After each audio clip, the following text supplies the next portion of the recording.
गांव रतनपुर में हर किसी द्वारा सम्मानित एक परिवार रहता था।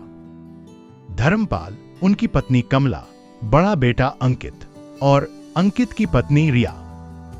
रिया शादी के पहले बहुत सीधी, सरल और मासूम दिखाई देती थी। शादी के बाद कुछ दिन तक वह आदर सम्मान से रहती, पर धीरे धीरे घर में एक अजीब सी ठंडक घिरने लगी। रिया का स्वभाव बदला बदला सा लगने लगा। कमला कुछ कह देती तो वह ताना देती, काम करने को बोलो तो बीमार पड़ जाती, लेकिन फोन पर घंटों हंसती बतियाती रहती। सच की पहली दरार। एक दिन धर्मपाल ने देखा कि घर का पुराना सोने का सिक्का, जो पीढ़ियों से चला आ रहा था, गायब है। कमला रो पड़ी। यह हमारे खानदान की निशानी थी, कौन ले गया? उन्होंने घर में किसी पर शक नहीं किया, लेकिन मन कहीं असहज था। छल का जाल। रिया रोज अंकित के कान भरने लगी। तुम्हारे पापा की सारी जमीन तुम्हारी ही है, लेकिन वो धीरे धीरे सब छोटे भाई को दे देंगे। अभी से अपने हक के कागज अपने पास रख लो।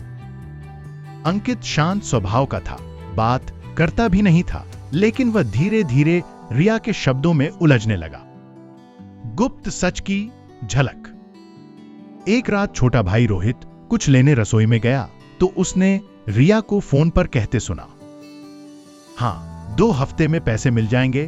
बुजुर्ग आसान है, आसानी से बेवकूफ बन जाते हैं। रोहित के दिल में आग लग गई। उसने तुरंत मां को बताया, लेकिन कमला ने कहा, बेटा किसी पर इल्जाम लगाना आसान है, पर शायद हमने ही गलत सुना हो। सच का पर्दाफाश। एक दिन अनहोनी हो ही गई। सुनार गांव में आया और धर्मपाल से बोला, बहुत बहुत धन्यवाद, आपकी बहू ने आपके पुराने सिक्के और 2 कड़ों के बदले अच्छा सौदा किया था। धर्मपाल के पैरों से जमीन खिसक गई। कमला कांपते हुए बैठ गई। अब शक नहीं, सच सामने था। उसी शाम सभी ने रिया को बुलाया। धर्मपाल ने शांत लेकिन दर्द भरी आवाज में पूछा, बहू बताओ, हमारे कीमती जेवर क्यों बेचे? रिया हंस पड़ी, क्योंकि मुझे हक चाहिए। ये घर, ये जमीन, ये धन सब मेरा भी तो है। आप लोगों ने कभी मुझे खुलकर दिया क्या? कमला रोते रोते बोली, तुम्हें बेटी समझकर अपनाया था और तुमने ही घर उजाड़ने की ठान ली। अंकित की आंखें खुली। अंकित अब तक चुप था, लेकिन इस बार उसकी आवाज कांप रही थी। रिया, तुमने मुझे भी धोखा दिया। तुम्हें पाने के लिए मैंने मां बाप से लड़ाई की और तुमने ही उनका घर लूट लिया।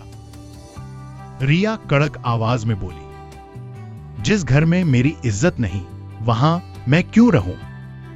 और वह गुस्से में बाहर चली गई। अगले ही दिन गांव में पता चला, रिया जिस आदमी से फोन पर बात करती थी, उसी के साथ भाग गई। वह सारी बची हुई चीजें लेकर गायब हो गई। अंकित टूट गया। धर्मपाल और कमला चुपचाप आंसू पोंछते रहे और वक्त के साथ घर फिर से बस गया।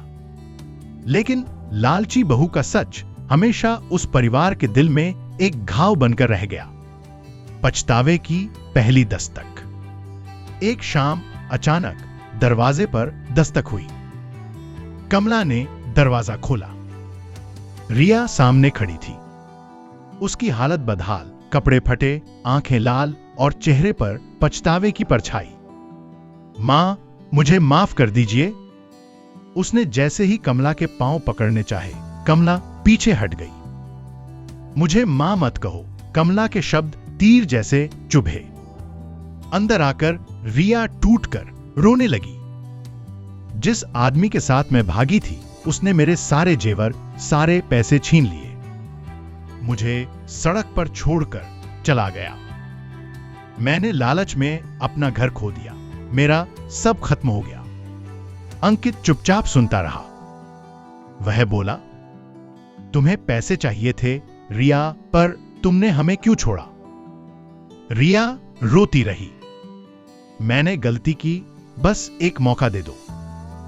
धर्मपाल का फैसला। धर्मपाल ने रिया की आंखों में देखा और शांत स्वर में कहा, रिया, ये घर मंदिर है। यहां झूठ, चोरी और धोखे का कोई स्थान नहीं। पर अगर तुम सच में बदली हो तो तुम्हें एक आखिरी मौका मिलेगा। यह सुनकर रिया फूट फूट कर रो पड़ी।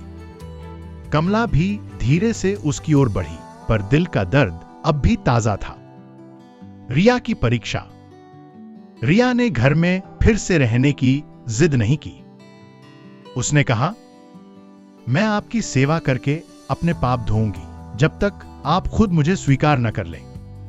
और सच में वह सुबह सबसे पहले उठती, खेतों में धर्मपाल की मदद करती, कमला के पांव दबाती, घर का हर काम संभालती, रात में अकेले बैठकर रोती। धीरे धीरे गांव वाले बोले, रिया बदल गई है। ये वही लड़की नहीं जो लालच में अंधी हो गई थी। अंकित अभी भी दूर दूर था, पर वो चुपचाप रिया को मेहनत करते देखता था। एक रात रिया बेहोश होकर गिर गई। अंकित उसे उठाकर अस्पताल ले गया।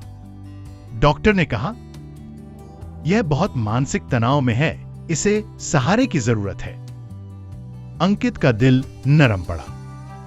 वह रिया का हाथ पकड़कर बोला, क्यों इतना दुख सह रही हो? अगर तुम्हें परिवार चाहिए था तो तुम पहले क्यों नहीं बोली? रिया की आंखें भर आईं। मैंने प्यार की जगह लालच को चुना। इसकी कीमत मैंने सब खोकर चुकाई।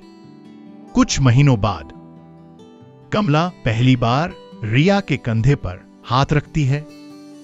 बहू, घर संभालने के लिए सिर्फ हाथ नहीं, दिल भी चाहिए। धर्मपाल मुस्कुराए। अब यह घर पूरा लगा। अंकित धीरे से रिया के पास आया। चलो, आज से फिर नया जीवन शुरू करते हैं, बिना लालच के, बिना डर के। रिया ने आंसू पोंछे और धीरे से कहा, हां, मैं अब वही रिया बनना चाहती हूं जो शादी के दिन थी। सच्चे पछतावे ने फिर जोड़ दिया। घर फिर से बस गया। लेकिन रिया ने अपने दिल में एक बात हमेशा के लिए लिख ली, लालच एक पल की जीत देता है, पर जिंदगी भर की हार